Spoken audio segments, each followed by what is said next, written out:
मेरा नाम साजिद है। मैं एक छोटे से गांव से नौकरी करने दुबई आया था और यहाँ एक लेडी डॉक्टर ने मुझे अपना ड्राइवर बना लिया था। वे बहुत अच्छी थी। मैं उनका बहुत इज्जत किया करता था। वो मुझ पर बहुत मेहरबान थी।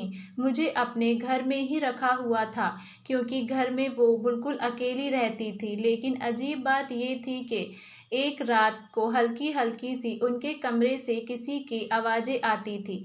एक दिन मैं अपनी मालकिन के कमरे के करीब गया। मुझे किसी के चिल्लाने की आवाज़ आई तो मैं मालकिन के कमरे में चला गया। जो मंजर मेरे सामने था, मेरी तो रूह कांप गई क्योंकि मासूम से भोले भाले देखने वाले चेहरे कभी कभी अंदर से बहुत ही घिनौने होते हैं। हमारे आसपास में ऐसे लोग मौजूद होते हैं जिन्हें हम अपना मानते हैं, लेकिन हकीकत में वो हमारे अपने नहीं होते। जिंदगी में कुछ पल ऐसे आते हैं जब हम लोगों को समझने में गलती कर बैठते हैं, और मैंने भी कुछ ऐसा ही किया। लेकिन जब सच मेरे सामने आया तो मेरे कदमों तले से ज़मीन निकल गई। दुबई में जब गर्मी होती है तो बर्दाश्त करना मुश्किल हो जाता है। घर पूरी तरह एयर कंडीशन होने के बावजूद भी मुझे अपना दम घुटता हुआ महसूस होता। रात को भी सांस लेना मुश्किल लगता और इसीलिए मैं अपने कमरे से निकलकर सारे कमरे में टहलने लगता। आज रात भी गर्मी पूरी जोरों पर थी। अब मुझे एक पल के लिए भी सुकून नहीं आ रहा था। मैं अपने कमरे से निकल गया और यूं ही टहलने लगा कि तभी मुझे ऐसा महसूस हुआ जैसे मेरी मालकिन के कमरे से हल्की हल्की सी आवाज़ें आ रही हो। मैं हैरान रह गया क्योंकि घर में रात को मेरी मालकिन और मेरे सिवा और कोई नहीं होता था। शायद मुझे वहम हो गया था। मैं थोड़ी देर यूं ही सारे घर में टहलता रहा और फिर अपने कमरे में सोने के लिए वापस आ गया। मेरी मालकिन का घर बहुत बड़ा था। मैं अपनी मालकिन के साथ ही रहता था क्योंकि मैं गांव से आया था और मालकिन ने बुरे वक्त में मुझ पर रहम खाकर मुझे बॉडीगार्ड के लिए लिया था। मेरे पास रहने की कोई जगह नहीं थी और मालकिन ने खुद ही मुझे अपने घर में जगह दी थी। लेकिन आज पहली दफ़ा मुझे किसी और की भी मौजूदगी का एहसास हुआ था। मैंने फ़ौरन अपने जहन में आने वाले ख्यालात को झटक दिया। शायद मालकिन किसी से फ़ोन पर बात कर रही, हो सकता है फ़ोन स्पीकर पर हो। मालकिन एक मशहूर फिजिशियन थी और सिटी हॉस्पिटल में नौकरी करती थी। शायद सिटी हॉस्पिटल से ही किसी का फ़ोन आया हो। मालकिन बहुत ही रहमदिल औरत थी, अपने मरीजों की खातिर जान दे देती थी। मैंने मालकिन के साथ 5 महीने गुजारे थे। इतने दिनों में मैंने मालकिन में कोई बुराई नहीं देखी थी। अगली रात फिर गर्मी ने मुझे फिर से बेचैन कर दिया और मैं यहाँ से वहाँ चक्कर काटने लगा। एक दफ़ा फिर मैं मालकिन के कमरे के करीब पहुँचा तो मुझे वही आवाज़ सुनाई देने लगी। ये फ़ोन के या स्पीकर की आवाज़ मालूम नहीं हो रही थी। ऐसा लगता था जैसे मालकिन के कमरे में कोई मर्द मौजूद है। हल्की हल्की आवाज़ ने मेरे अंदर शक पैदा कर दिया था, लेकिन मैं एक मामूली सा नौकर था। अब मुझ में इतनी हिम्मत नहीं थी कि रात के वक्त किसी मालकिन के कमरे के करीब जाता। मेरे लिए ये सब कुछ बहुत गैर मामूली था क्योंकि मैंने आज तक मालकिन का कोई रिश्तेदार या दोस्त नहीं देखा था। वे यहाँ तनहा रहती थी और उनके घर वाले किसी दूसरे मुल्क में रहते थे। मैं सारी रात बेचैनी में बाहर ही वक्त गुजार कर वापस अपने कमरे में आ गया। आधी रात को मालकिन से मिलने के लिए कौन आ सकता था, जबकि मेरी मालकिन तो शादीशुदा भी नहीं थी। एक खूबसूरत और जवान लड़की थी, लेकिन अभी तक मालकिन ने शादी नहीं की थी। मालकिन हॉस्पिटल से घर और घर से हॉस्पिटल के अलावा कहीं नहीं जाती थी। जितना वक्त मालकिन हॉस्पिटल में होती, मैं उनका गाड़ी लेकर बाहर ही खड़ा रहता और मालकिन का इंतज़ार करता। मैं बहुत ज़्यादा हैरान था कि मालकिन की ज़िंदगी में ऐसा कौन था जो आधी रात को मालकिन से मिलने के लिए आता था, जिससे मैं बिल्कुल बेखबर था कि मुझे मालकिन के हर पल की खबर होती थी। इन्हीं सोच के साथ बिस्तर पर लेटा। थोड़ी देर में मुझे नींद आ गई। अगली सुबह फिर से मालकिन के कहने पर मैं मालकिन को हॉस्पिटल ले जाने लगा। मालकिन गाड़ी की पिछली सीट पर आंखें बंद करके बैठी बैठी थी। मालकिन का चेहरा देखकर मुझे ऐसा महसूस होता था जैसे वो रात भर सोई ना हो। मालकिन के चेहरे पर जमाने की थकान महसूस हो रही थी। मैंने अचानक ही मालकिन से पूछ लिया कि आप रात भर सोई नहीं हैं क्या?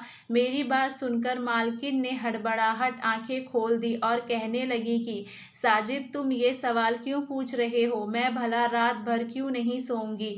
मैं तो 10 बजे ही सो जाती हूँ। हॉस्पिटल में काम करने के लिए मुझे पूरी नींद की ज़रूरत होती है, इसीलिए मैं रात को बिल्कुल भी नहीं जागती। मालकिन की बात सुनकर मैं हक्का बक्का रह गया, क्योंकि मुझे अच्छी तरह मालूम था कि मालकिन रात को सोई नहीं थी, बल्कि उनके कमरे में तो कोई मौजूद था। लेकिन मालकिन ने तो सरासर झूठ बोल दिया था। मालकिन को भला मुझसे झूठ बोलने की क्या ज़रूरत थी? मैंने एक गहरी नज़र मालकिन के चेहरे पर डाली, जो अब शीशों से बाहर देखते हुए किसी सोच में गुम थीं।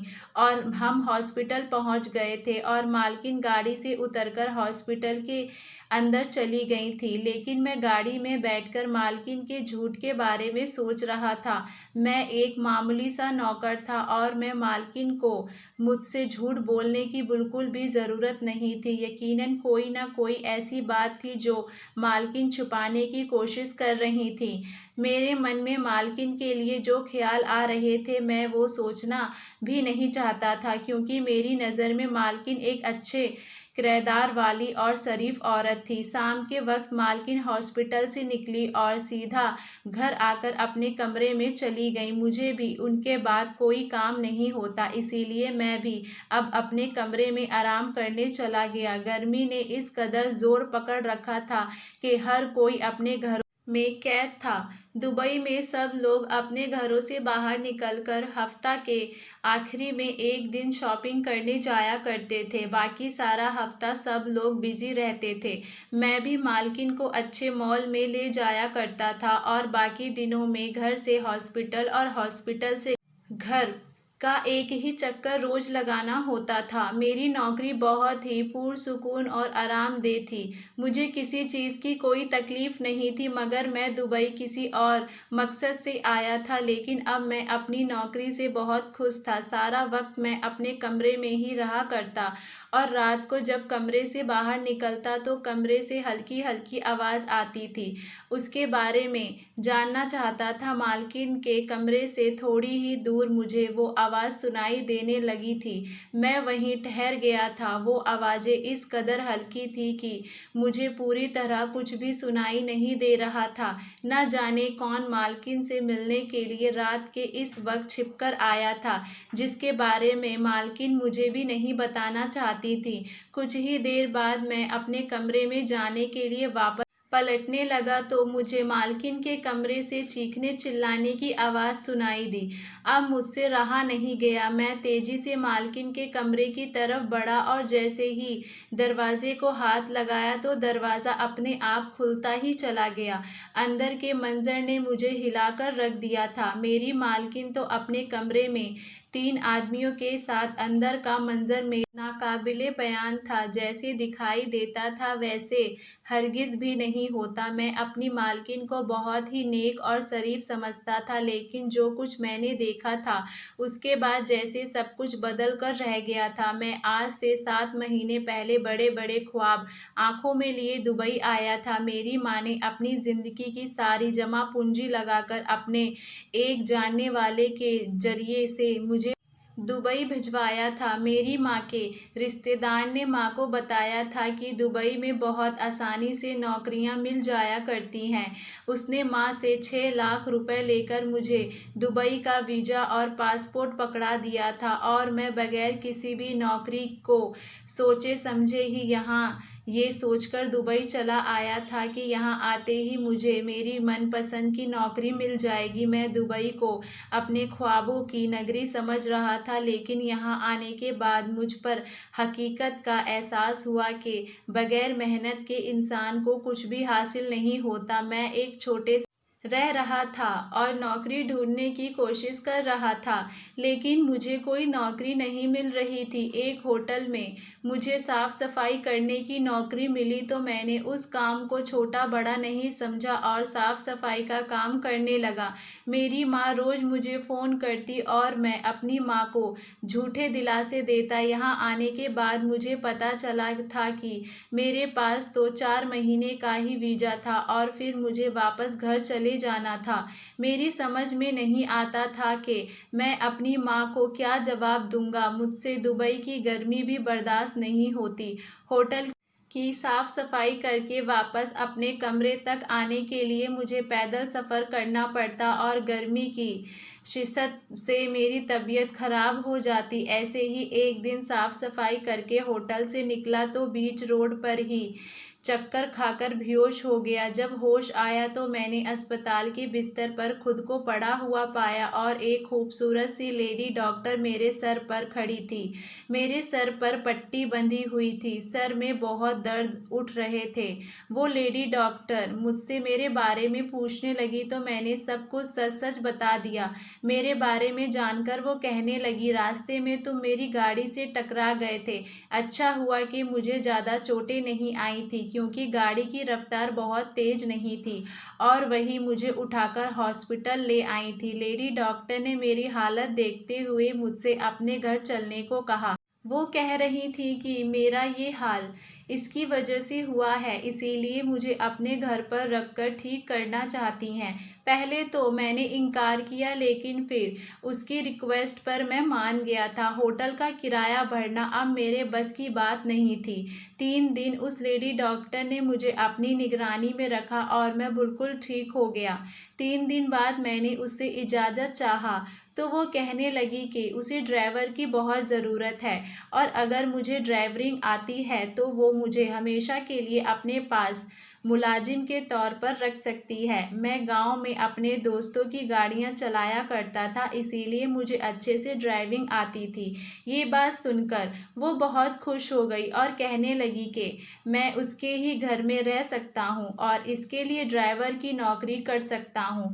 वो मुझे बहुत अच्छी सैलरी भी देगी। लेडी डॉक्टर की बात पर मैं हैरान हो गया कि वो मुझ जैसे अजनबी पर कैसे इतना भरोसा कर सकती है, लेकिन मेरे लिए तो यही बहुत था कि मुझे नौकरी मिल रही थी। मैंने बिना सोचे समझे ही हामी भर ली और उस दिन से ही मैं मालकिन के पास नौकरी करने लगा। मालकिन ने मुझे अपने घर में सिर्फ जगह ही नहीं दी थी बल्कि इज्जत भी दी थी। मुझे कभी ऐसा महसूस ना होता कि मैं एक मामूली सा मुलाजिम हूँ। मेरी उम्मीद से कहीं बढ़कर मुझे तनख्वाह मिल रही थी जिससे मैं खुशी खुशी अपने माँ को भिजवा दिया करता था। मालकिन ने मेरा वीज़ा बढ़वा दिया था। दिन इतनी तेज़ी से गुजर रहे थे कि मुझे यहाँ नौकरी करते हुए 7 महीने होने वाले थे, लेकिन पिछले कुछ महीनों से जो हल्की हल्की आवाज़ मुझे सुनाई देने लगी थी वो मेरे अंदर एक शक भर दिया था। और जब मैंने मालकिन के कमरे का दरवाज़ा खोला तो अंदर के मंजिल ने पूरी तरह मेरे होश उड़ाकर रख दिए थे। मैं सोच भी नहीं सकता कि आधी रात को मालकिन अपने कमरे में 3 आदमियों के साथ होंगी। मुझे देखते ही मालकिन के चेहरे का रंग उड़ गया। अब गुस्से में कहने लगी कि आधी रात को मेरे कमरे में क्यों आए हो। मैंने मालकिन को पहली दफ़ा इतनी तेज़ आवाज़ में बात करते हुए देखा था। मैंने हकलाते हुए कहा कि मैंने आपकी चीखें सुनी थी, इसीलिए दौड़ा चला आया कि कहीं आप किसी परेशानी में तो नहीं हैं। वो 3 आदमी मुझे घूरकर देख रहे थे। मालकिन ने गुस्से से कहा कि तुम अपने कमरे में वापस जाओ और अपने काम से काम रखो। आइंदा रात के वक्त मेरे कमरे की तरफ नज़र भी ना आना। मैं उल्टे कदमों से अपने कमरे में वापस आ गया था, लेकिन मेरे अंदर एक बेचैनी सी भर गई थी। मेरी मालकिन एक गैर शादीशुदा कुंवारी डॉक्टर थी। वो आधी रात को 3 मर्दों के साथ कमरे में ऐसा क्या कर रही थी कि उनकी चीखों की आवाज़ मुझे सुनाई दी थी। मैं अब सच जाने बगैर नहीं रह सकता था, लेकिन मैं जानना चाहता कि मालकिन मुझे कभी कुछ नहीं बताएंगी। जब मैं कमरे में दाखिल हुआ था तो एक आदमी मालकिन को बाजू से पकड़ रखा था और मालकिन के बहुत ही ज़्यादा करीब था।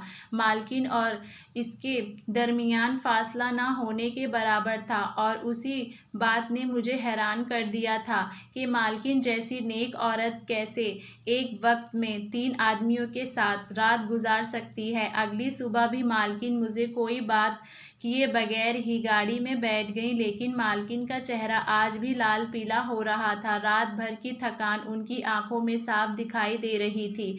मैंने मालकिन से खुद ही नज़रें चुरा ली थी। मुझे इस बात का डर था कि अगर मालकिन ने मुझे नौकरी से निकाल दिया तो मेरे पास रहने के लिए कोई ठिकाना नहीं होगा और ना ही कोई नौकरी होगी। मुझे अगली रात का इंतज़ार था। मैंने सोच लिया था कि मैं खुद ही सच का पता लगा लूँगा। मालकिन रात के खाने के बाद थोड़ा टहलने के लिए बाहर जाती थी और उसी वक्त का फ़ायदा उठाकर मैं मालकिन के कमरे में छिप गया था।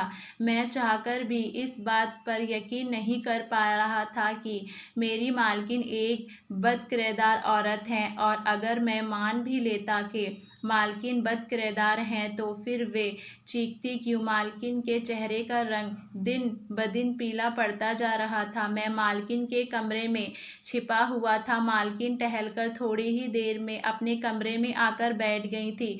12 बजे के करीब कमरे में वही तीनों आदमी चले आए थे। उनको देखकर मालकिन का चेहरा उतर गया था और मालकिन बिस्तर से उठकर खड़ी हो गई थी। उनमें से एक आदमी मालकिन के करीब चला आया और मालकिन को बाजुओं से पकड़कर अपने करीब खींचा। मालकिन के हलक से हल्की सी चीख निकली कि जिससे उस आदमी ने अपने हाथों से उनका मुंह दबा दिया। मालकिन की हल्की हल्की सिसकियां कमरे में गूंजने लगी थी। मेरे जिस्म से पसीने छूटने लगे थे। मैं मालकिन के कमरे में अलमारी में छिपा हुआ था। उस आदमी ने मालकिन को धकेलकर बिस्तर पर गिराया और मालकिन को अपने मोबाइल फ़ोन में कुछ दिखाने लगा। साथ ही साथ वे मालकिन से कह रहा था कि अगर मालकिन ने उसकी बात नहीं मानी तो वो हद से गुजर जाएगा। मैं जान गया था कि वो आदमी मालकिन को ब्लैकमेल कर रहा है। अब यकीनन उनके पास मालकिन की कुछ तस्वीरें हैं, लेकिन वो मालकिन से क्या चाहता था मैं इस बात को अभी भी नहीं जान पाया था। मेरा दम घुट रहा था, लेकिन मालकिन की हालत देखकर तो मेरी जान ही निकलने लगी थी। मालकिन हाथ जोड़े उस आदमी से रहम की भीख मांग रही थी। मालकिन का हालत बहुत ख़राब था। उस आदमी ने उंगली उठाकर मालकिन को वार्निंग दी कि अगर मालकिन ने जल्द उसका काम नहीं किया तो मालकिन को बर्बाद कर देंगे। मालकिन ने उसे यकीन दिलाया कि मालकिन जल्द ही उनका काम कर देंगी और वो तीनों आदमी कमरे से निकलकर चले गए थे। मालकिन बिस्तर पर बैठी रो रही थी कि अलमारी से निकलकर उनके सामने आ गया। मुझे देखकर मालकिन की जान निकल गई। वो कहने लगी, तुम यहाँ क्या कर रहे हो? मैंने मालकिन को कहा, मैं आपकी मदद करना चाहता हूँ, लेकिन उसके लिए आपको मुझे सारा सच बताना होगा। मैं मालकिन के कदमों में बैठ गया और मालकिन को यकीन दिलाया कि मैं उनके साथ पूरी तरह वफादार हूँ। मालकिन कहने लगी, ये तीनों आदमी बहुत खतरनाक है, बेहतर यही है कि तुम उन मसलों से दूर रहो। मैंने कहा, आपने मुश्किल वक्त में मेरा साथ दिया था और अब मेरी बारी है कि मैं भी आपकी मदद करूं। मुझ पर आपके बहुत एहसान हैं और अब जब एहसान उतारने का मौका मिल रहा है तो मैं पीछे नहीं हटूंगा। मालकिन ने एक नज़र मेरी तरफ डाली तो उन्हें मेरी बात पर यकीन आ गया और रोते हुए जो सच उन्होंने बताया वो सुनकर मेरे रोंगटे खड़े हो गए। वो तीनों आदमी मालकिन को कुछ दिनों से डराने धमकाने के लिए आ रहे थे। उनमें से एक आदमी के पास मालकिन के तमाम घरवालों की तस्वीरें मौजूद थी। अब वो मालकिन को धमकी दे रहा था कि अगर मालकिन ने उनकी बात नहीं मानी तो वो मालकिन के घर वालों को ख़त्म कर देगा। मालकिन से गैर कानूनी और गैर इंसानी काम की डिमांड कर रहा था। मालकिन एक मशहूर लेडी डॉक्टर थी। दुबई की बड़ी बड़ी अमीर औरतें उनसे अपना इलाज करवाने के लिए आती थी। कुछ महीनों से मालकिन के पास एक औरत इलाज के लिए आ रही थी जिसे दिल की कुछ तकलीफ थी, लेकिन उस औरत की बीमारी इतनी बड़ी नहीं थी कि उसकी जान को खतरा हो। मालकिन पूरी ईमानदारी के साथ उस औरत का इलाज कर रही थी और वो औरत अब ठीक होने के दार पर थी। लेकिन एक दिन अचानक उस औरत के तीनों बेटे मालकिन के पास आए और कहने लगे, तुम हमारी माँ को दवाइयाँ बदलकर उसे ऐसी दवाई दो जिससे उसका दिल काम करना छोड़ दे। वो तीनों बेटे अपनी माँ को मारना चाहते थे क्योंकि उनकी माँ के नाम पर बहुत ज़्यादा जायदाद थी और उनकी माँ की वसीयत के मुताबिक वो जायदाद मरने के बाद ही उन तीनों बेटों के नाम होनी थी।